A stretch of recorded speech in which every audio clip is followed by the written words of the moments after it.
আসসালামু আলাইকুম। দেখেন যে বিদ্যুৎ কর্মী ও সাধারণ জনগণ কি করে।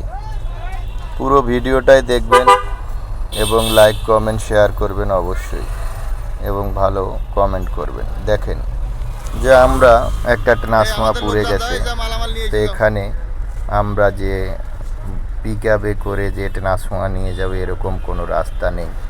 এই জন্য আমরা একটা ঠেলা গাড়িতে করে ট্রান্সফর্মারটা নির্দিষ্ট জায়গায় নিয়ে যাওয়া হচ্ছে।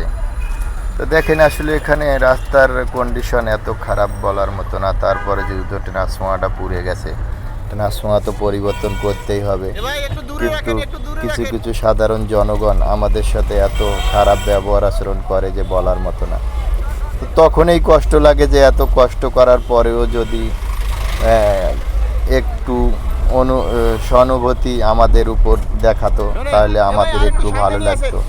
কিন্তু তারপরও যখন খারাপ ব্যবহার আচরণ করে তখন আর ভালো লাগে না। যেহেতু আমরা বিদ্যুৎ কর্মী, আমাদের কাজ করতেই হবে এবং আমাদের লক্ষ্যই হলো সাধারণ জনগণকে বিদ্যুৎ সেবা পৌঁছে দেওয়া।